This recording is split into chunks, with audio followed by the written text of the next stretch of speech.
मोदी को direct message यही है कि ये जो नारा है ना, ये अब हिंदुस्तान से भी निकलेगा. मोदी का जो यार है गद्दार है, और मोदी कुत्ता हाय हाय, उसने तो पूरे के पूरे हिंदुस्तान में आग लगा दी है कश्मीर के बाद.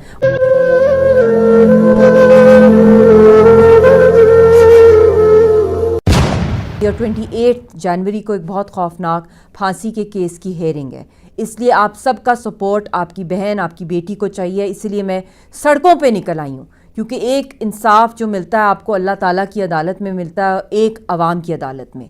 पुरस्कार भी लेंगे, आजादी है हक हमारा, आजादी हम छीन कर लेंगे. अपनी सीट के लिए मोदी बोल रहा है, झूठ बोल रहा है मोदी. मुतालबा क्या है आपका? मुतालबा क्या है? बराबर हमें चावल दे दो, चावल बराबर दे दो. जंग है जंगे, आजादी ये जंग है जंगे. जब से मोदी रजीम आई है तो बदतरीन टॉर्चर और कैदें और जाली मुकदमे जो हैं उनके ख़िलाफ़ दर्ज किए गए हैं, और वो इस वक्त तिहाड़ के डेथ सेल के अंदर कैद हैं, और पिछले 6.5 सालों से वहाँ पर हैं. मैडम मुझे ये बताइएगा कि आप किस हद तक गई हैं? देखिए, हद तो अगर मेरे बस में हो तो पता नहीं सारी हदें बंदा क्रॉस कर ले अपने प्यारों को बचाने के लिए, मगर क्योंकि इसी दुनिया में हम रहते हैं, यहाँ पे कुछ कवानीन है, इंटरनेशनल यूनिवर्सल जुरिस्डिक्शन आ जाती है, इंटरनेशनल लॉ आ जाता है, यूनाइटेड नेशंस की करारदादें आ जाती हैं, और हमें एक लेजिटिमेट स्ट्रगल चल रही है. मगर बदकिस्मती से कश्मीरी क्योंकि इंडियंस नहीं है, एक डिस्प्यूटेड टेरिटरी है जिसका आज तक फ़ैसला नहीं हुआ, तो उनको हिंदुस्तान की अदालतों में जाली मुकदमों के थ्रू सज़ाएं सुनाना, और वैसे भी जो एक लीगल प्रोसीजर्स होते हैं उनको कहीं भी इम्प्लीमेंट ना करना. तो सबसे पहली बात यही है जो मैं समझती हूँ कि किसी कश्मीरी को आप अकाउंटेबल कर ही नहीं सकते हिंदुस्तान की अदालतों में, वो तो फॉल ही करते हैं अंडर यूनिवर्सल जुरिस्डिक्शन. आखिरी बार आपकी कब मुलाकात हुई थी मलिक साहब से? मेरी मुलाकात हुई थी उनसे और बेटी की 2014 सितंबर के अंदर, एंड ऑफ सितंबर था, और फिर उसके बाद मुलाकात नहीं हुई है.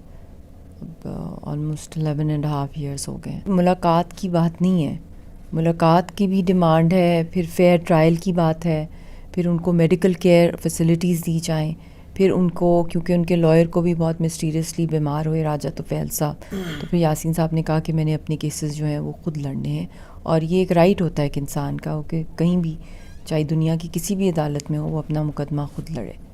तो ये बेसिक फंडामेंटल राइट है कश्मीरियों का और किसी भी इंसान का दुनिया के अंदर. उनको तो कोई राइट ना फैमिली से मिलने की इजाज़त है. बहुत रेयर अपॉर्चुनिटी होती है कि मेरी मदर इन लॉ के साथ उनकी मुलाकात हो जाती है या उनको फ़ोन पे रब्ता करा दिया जाता है, वो भी सालों में, मतलब बहुत कम. तो हमें तो बिल्कुल जवाब ही नहीं आता मुझे और बेटी के हवाले से, ना कोई लेटर, ना कोई ईमेल, ना कोई टेलीग्राम, कुछ भी नहीं. फ़िज़िकल मीटिंग तो बहुत दूर की बात है, आवाज़ तक की इजाज़त नहीं है, 2 लफ्ज़ लिखने की इजाज़त नहीं है हमारे लिए उनको, ना हमें उनको भेजने की. इंसानी हुकूक की तंजीमें और स्पेशली अक़वाम मुत्तहिदा के लोग आपके सामने बैठे हों और आपके पास सिर्फ 2 मिनट हों उनको कुछ बताने के लिए, उनके सामने अपनी फ़रियाद रखने के लिए, तो वो कौन सी फ़रियाद है कि जो आप उनके सामने रखेंगी? देखिए, नंबर 1 फ़रियाद इस वक्त हमारी सिर्फ़ और सिर्फ ये है कि उनकी जान को बचाना है हमने, और उसके लिए उनको इमीडिएटली जो है किसी कार्डियक फैसिलिटी के हॉस्पिटल में उनको शिफ्ट कराया जाए, किसी आईसीयू के अंदर. और उनका जो मेटालिक हार्ट वाल्व है वो पिछले 5 ईयर्स से एक्सपायर हो गया है, और वो अल्लाह का कोई मौजज़ा है सदी का, और आप सबकी दुआएं हैं लोगों की कि वो उनका 5 साल से एक्सपायर्ड हार्ट वाल्व जो है वो उनका चल रहा है. किसी भी सेकेंड वो स्टॉप हो सकता है, तो उसको रिप्लेसमेंट, अर्जेंट रिप्लेसमेंट जो है वो किसी एक्सपर्ट स्पेशलाइज्ड कार्डियक फैसिलिटी में ही हो सकती है. तो नंबर 1 मेरी अपील है वर्ल्ड बॉडीज़ को, और अगर जहाँ जहाँ मेरी आवाज़ जा रही है आपके थ्रू, कि उनको इमीडिएटली उनको शिफ्ट किया जाए.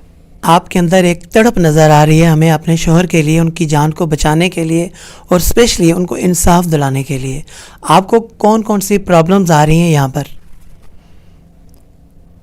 देखिए, ये तो एक नेचुरल बात है, फैमिली डिस्टर्ब्ड होती है रोज़. एक पिछले ख़ास तौर पे 4.5 सालों से एक ही फ़ियर जो सबसे ज़्यादा खौफ होता है किसी का, کہ اپنے پیاروں کو کھو دینے کا. اور یہ پھانسی کی تلوار کتنے سالوں سے آپ سب کو پتہ ہے کہ ہر تاریخ پہ یہ جو ہے لٹکی ہوتی ہے اس طرح. تو یہ بھی ایک بہت بڑا ایک مینٹل ٹارچر ہے جو پچھلی ہیئرنگ کے اندر یاسین صاحب کا جو انڈین اخباروں کے تھرو ہم نے پڑھا ہے یا چینلز کے تھرو کہ اس میں انہوں نے کہا ہے کہ یہ اب فائنلی پھانسی کے کیس کا جو ہے وہ جلدی فیصلہ کریں, اب بس کر دیں اس کو اتنا لٹکانا.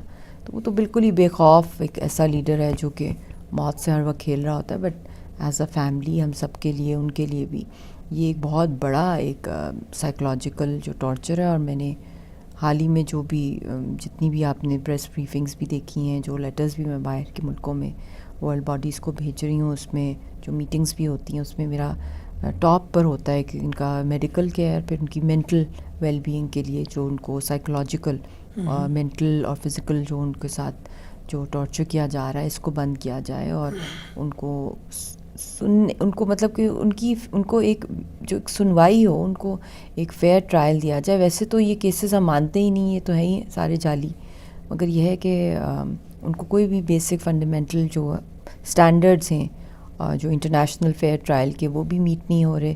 پھر اب انہوں نے پھانسی کی ڈیمانڈ NIA نے ڈالی ہوئی ہے, تو اس پہ بھی ہم نے کیا ہے call for a moratorium against this hanging. جو بھی ڈیسیجنز آنی ہیں کمنگ منتھس کے اندر اس کے خلاف, تو اپیلز دائر کی ہوئی ہیں باہر کے فورمز کے اوپر, خاص طور پہ یونائٹڈ نیشنز میں. میں نے پرسنلی یاسین صاحب کی پارٹی کے ساتھ رفیق ڈار صاحب JKLF کے ساتھ مل کے ایز وائف میں نے فائل کی ہیں یونائٹڈ نیشنز کے جو اسپیشل پروسیجرز ہیں. آپ سمجھتے ہیں کہ پاکستان کے ادارے, پاکستان کے لوگ آپ کے ساتھ 100% ہیں؟ دیکھیے جو بھی مطلب میں کہیں بھی چلی جاؤں, لوگوں کی اتنی دعائیں, اتنا سپورٹ ہے, انکنڈیشنل محبت ہے تحریک کے ساتھ آپ سب لوگوں کی, کہ اس کے لیے تو میرے پاس کوئی لفظ ہی نہیں ہے. میں بہت بلیسڈ فیل کرتی ہوں کشمیری لوگ. اور مگر ہمیں ایک سالڈ کشمیر کے لیے کوئی پالیسی جو ہے جس میں ایک فریم ورک ہو, ایک پورا ایک پلان ہو, ایک لانگ ٹرم اسٹریٹجی پلان ہو کہ کس طریقے سے ہم اس کیس کو انٹرنیشنلائز کر سکتے ہیں. اور یاسین صاحب کی رہائی کے لیے اور جو لیڈرشپ ہے جو ان کی رہائی کے لیے ایک پراپر ایک انٹرنیشنل کیمپین لانچ کی جائے, اور نیشنلی بھی. تو اس لحاظ سے میں سمجھتی ہوں کہ بہت کام کرنے کی ضرورت ہے. ہم نے یاسین صاحب سے کیا سیکھا ہے, ایک کسی کامن پرسن سے پوچھ لیں, کسی سے بھی, چاہے وہ تحریک کے ساتھ ہے یا نہیں ہے, بیسکلی یہی سیکھا ہے کہ قیدیں چاہے جتنی بھی مطلب کہ مضبوط کیوں نہ ہوں, سلاخیں کیوں نہ ہوں قیدوں کی, مگر ضمیر کو کوئی نہیں قید کر سکتا. اور یاسین صاحب اس کی ایسی عکاسی کرتے ہیں کہ وہ تو ایک سمبل ہے اپریشن کے خلاف کھڑا ہونا. تو انہوں نے تو ہمیں اکیلا ایک آدمی ایک اتنی بڑی ایک ملک کے آگے نہتا اپنی قوم کو لیڈ کر رہا ہے, تو وہ ان کو توڑ نہیں سکے ہیں. تو ہم نے تو یہی ان سے سیکھا ہے کہ ہم لوگ چاہے جتنی بھی سخت کیوں نہ ہو زنجیریں, سندلیں, ہم نے ان کو توڑنا ہے. اور توڑنے کا مطلب ہوتا ہے کہ خاموشی کو بند کرنا ہے. تو جو بھی باہر نکلا, جو بھی بول رہا ہے ظلم کے خلاف یا جس کی جتنی کیپیسٹی ہے, تو وہی اس کا رول ہے کہ ہم نے جو وہ خاموشی کا جو بت ہے, جو خوف کا بت ہوتا ہے بیسکلی مودی کی طرف سے, کہ اس پہ کوئی بات نہ کرے, ہار مان جائے, ڈی مورلائز ہو جائے اور کہ یہ مسئلہ حل ہی نہیں ہوگا, ہمیں نہیں پتہ یہ کب تک چلے گا. تو پھر اس کا مطلب ہے اس نے دشمن کے آگے جو ہے ہتھیار ڈال دیے. تو جو بھی نکل رہا ہے ان کے لیے, اور میں نے خود بھی عوامی رابطہ مہم سٹارٹ کی ہوئی ہے, پبلک کے اندر ہم لوگ جا رہے ہیں اور انپریسیڈنٹڈ رسپانس مل رہا ہے.